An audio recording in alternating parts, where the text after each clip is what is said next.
My name's Clara Jensen. I'm 31, and until 6 months ago, I thought I was just the helpful daughter. Not the heir, not the future. Just the one who showed up when no one else did. My family owns a small but successful construction business in Eastern Oregon, Jensen Contracting. My dad built it from the ground up with little more than grit, calloused hands, and my mom managing the books at the kitchen table. When I was younger, I never thought it'd be part of my life. I went off to college, studied architecture, and moved to Portland to start a career of my own. But then, Mom got sick. And without a second thought, I left everything behind. My apartment, my job, my relationship. To move back home and take care of her. I thought it'd be a few months. It turned into 4 years. 4 years of driving Mom to chemo, of helping run the office when Dad didn't know how to navigate QuickBooks, of cleaning job sites when we were short on labor, of missing birthdays, job interviews, and weekends with friends. My brother Nathan didn't come home once. He was busy growing his real estate portfolio in Arizona. When he did show up, it was with fancy cologne, silk shirts, and questions like, "Why don't you just hire someone to do all this?" He didn't see the late nights, the hospital bills, the way Dad leaned on me more and more like I was the one he trusted most. And maybe he did. Or maybe I just made it easy to be leaned on. After Mom passed last fall, everything changed. The house felt like a museum. Dad wasn't the same. And I guess I hoped we'd finally talk about the future. About how I could be more than a backup plan. About what my years of sacrifice actually meant. Instead, over breakfast one Sunday, Dad dropped it casually, like it was no big deal. "I'm handing the company to Nathan at the end of the quarter. He's got the head for business." I nearly choked on my coffee. "What?" I asked, laughing at first because I honestly thought it was a joke. "Dad, I've been running this place for years. You said yourself I kept it from falling apart." He shrugged. "You're great with details, honey. But Nathan's got the bigger vision." I sat there stunned, like all the oxygen had left the room. Details? That was what he saw when he looked at me? I didn't argue. Not that day. I just nodded, smiled, and drove to the river and screamed until my throat burned. I felt invisible. Like I'd spent 4 years pouring everything I had into a legacy that was never meant for me. But I didn't walk away. I couldn't. I kept showing up. Numb, mostly. Until last week. Last week, Dad asked me to clean out the back office. Said he wanted to tidy things up before the transition. While sorting through old files, I came across a manila folder labeled Jensen Succession Plan, 2017. My name was on the first page. So was Dad's signature. So was the notarized clause that named me, Clara Jensen, as the designated successor and 51% owner of Jensen Contracting in the event of his retirement or passing. It was dated 5 years ago. Signed 2 weeks after Mom's first cancer scan. Filed and witnessed. Binding. My hands shook as I read it. I felt like the room tilted. Why didn't he ever tell me? Why did he change his mind? Did Nathan know? I was still staring at the paper when I heard footsteps behind me. Then my dad's voice. Low, almost like he was warning me. "You weren't supposed to find that." I sat there staring at my sister like she'd just slapped me. Because in a way, she had. Jordan moved out, without a note. Because Elise told him to. "I didn't mean for it to go that far," she said.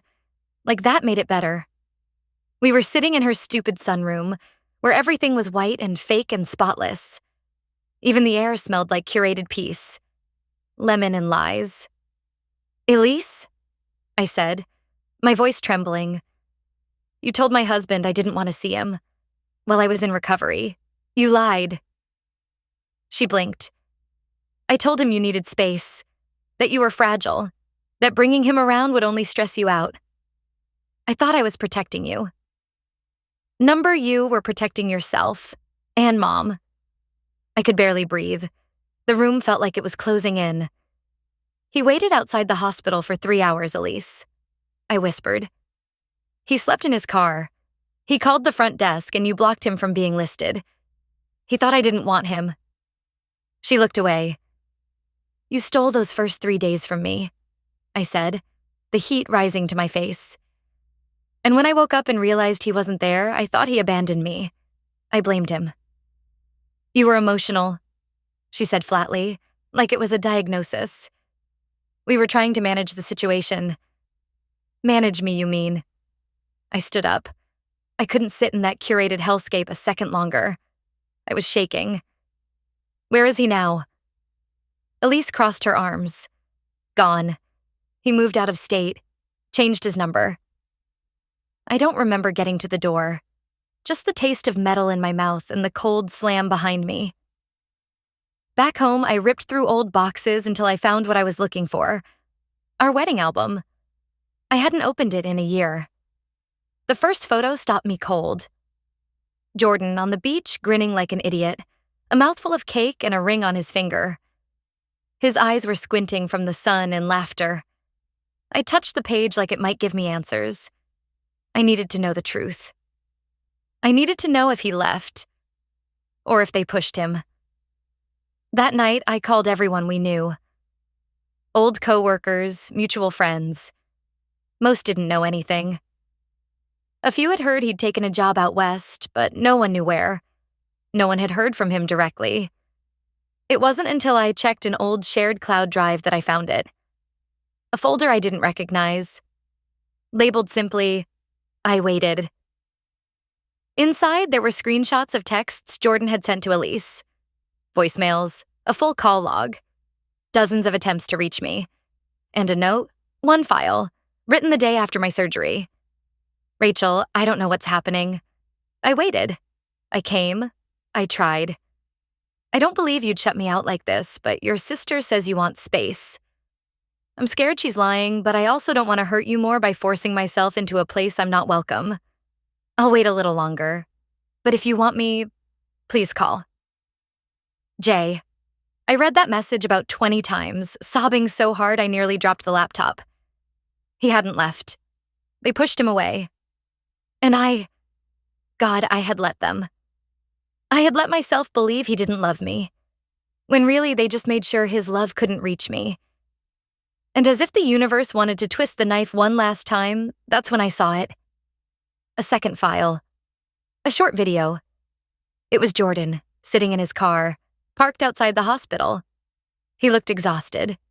His face unshaven, his voice hoarse. Hey, babe. They won't let me in. Your sister says you're sleeping, that you're not ready. I don't buy it, but if there's even a chance you really don't want to see me, I'll respect that. I love you. I always will. And I'll wait, until it hurts too much to hope. The timestamp? Exactly 17 minutes before they told me he never showed up. I didn't sleep.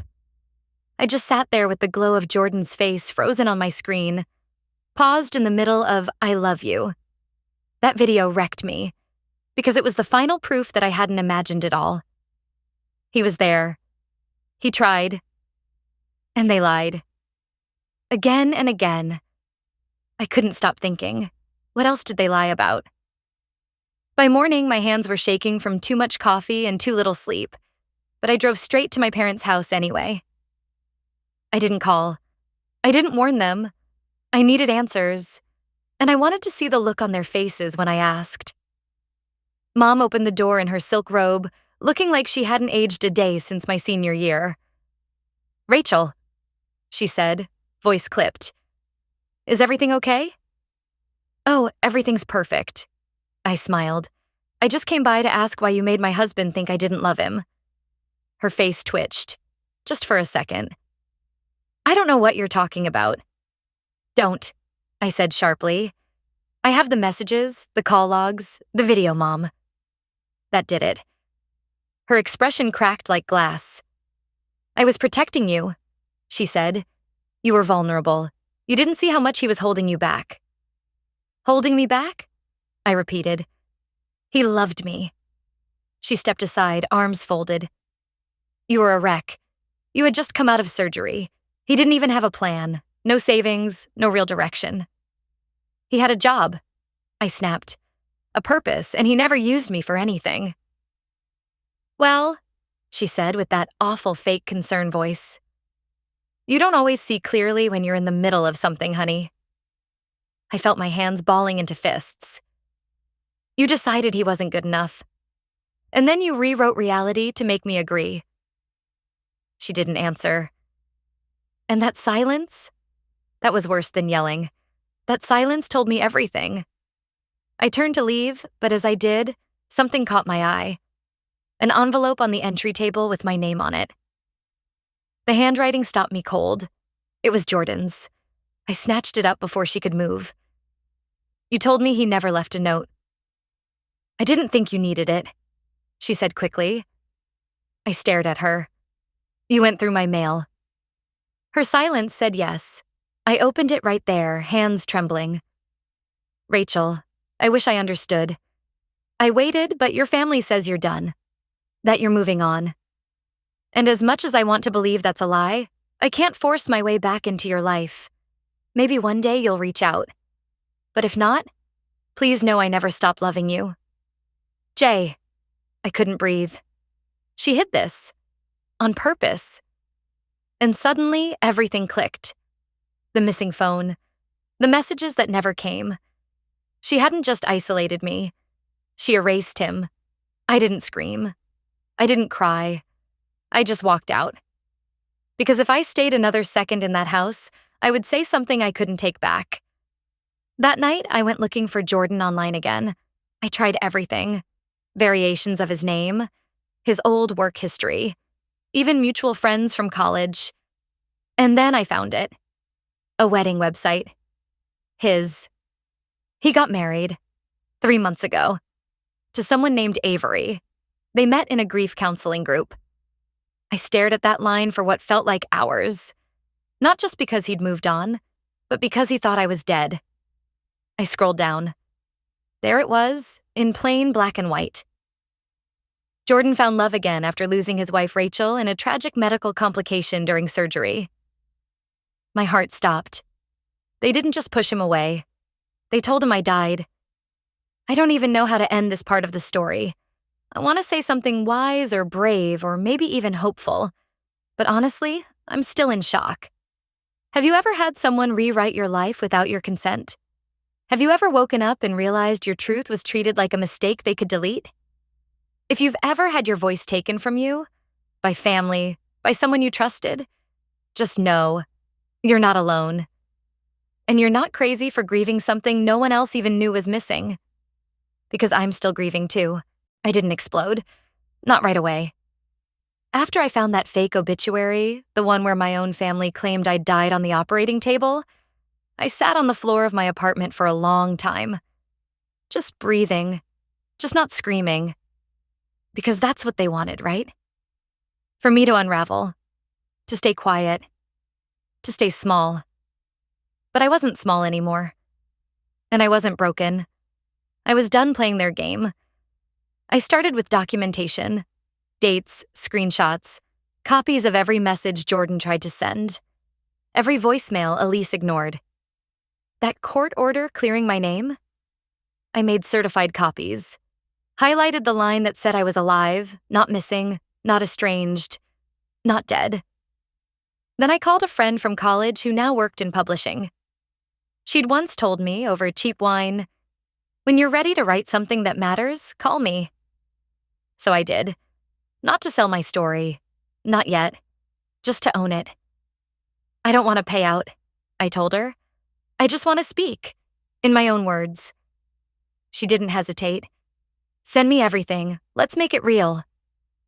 At the same time, I filed a request to unseal part of my medical records, the section that detailed my emergency contact changes before surgery. Guess what? They were amended after I checked in. The handwriting? Elise's. And just like that, I had my smoking gun. The local newspaper ran a piece titled, "Declared Dead by Her Own Family. One Woman's Fight to Reclaim Her Life." It was supposed to be buried in the human interest section, but it went viral. I woke up to hundreds of messages. Some angry, some stunned. Most were from people who'd been there. Gaslit, silenced, erased. "I thought I was alone," one woman wrote. But now I know I wasn't crazy.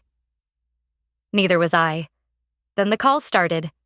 Producers, journalists, even a documentary crew from Canada. I ignored most of them, until one came in from a morning show Jordan and I used to watch together. I said yes, not for fame. For the moment, I looked into that camera and said, "My name is Rachel Ford. I am not dead, and I was never broken, just buried." 3 days later, Elise texted me for the first time in over a year. "Congrats on your 15 minutes. Must be fun pretending to be a victim." I didn't reply, but I did forward the text to my lawyer. Because we weren't done yet. The final step? The foundation. I used the money from a wrongful death insurance claim I never filed for. But guess who did? Mom. Yep. Turns out when you list someone as dead and have control over their mail, you can file a life insurance claim. And Elise? She was listed as beneficiary number 2. They filed it 6 months after my surgery. 6 months. They didn't just lie to Jordan. They sold my death. And I almost missed it, because I was too busy surviving to notice I was being cashed in. So now I had something better than revenge. I had evidence. I turned it all over. To the insurance company. To the authorities. To the people who actually make sure beneficiary fraud doesn't get swept under a rug. And as of last week, Mom is under federal investigation. Elise too. And I didn't have to lift a finger. But the real twist? Jordan called. From a private number, I picked up, heart in my throat. He didn't say hello. He just whispered, "I always knew it wasn't your choice." I didn't speak. I couldn't. Because that sentence, the one I'd waited years to hear, hit harder than every lie they ever told. So yeah, I'm not dead. And I'm not done. They faked my death. So I came back to life. With receipts. If you've ever felt erased by your own blood, I hope you know. You are not invisible. You are not voiceless. You are not gone. Tell me your story in the comments. If you're still finding your way back, stick around. We rise louder together. I don't remember driving to the courthouse. I don't remember what I wore. Or what I said when they asked me to spell my name. I just remember standing there, shoulders back, hands steady, as I handed the clerk a sealed envelope containing the final evidence. Messages, dates, voice recordings, screenshots, and one heartbreaking letter Jordan never got to read. My statement was short. Director. But I made sure every word landed like stone. 3 years ago, my family faked compassion to isolate me. They erased my marriage, sabotaged my recovery, and spread a lie so cruel it rewrote the life I was building. I have proof, and I want my name cleared. The judge looked over his glasses and nodded. The defamation hearing wasn't criminal, but it was public, which mattered more. Because for once, everyone would hear my version, not just the people who believed them first. Mom didn't show up. She sent a lawyer, thin and tired-looking, who tried to argue it was all a miscommunication and that no intentional harm had been done. But the court didn't buy it. The paper trail was too clear. By the end of that week, I had something I'd been chasing for years.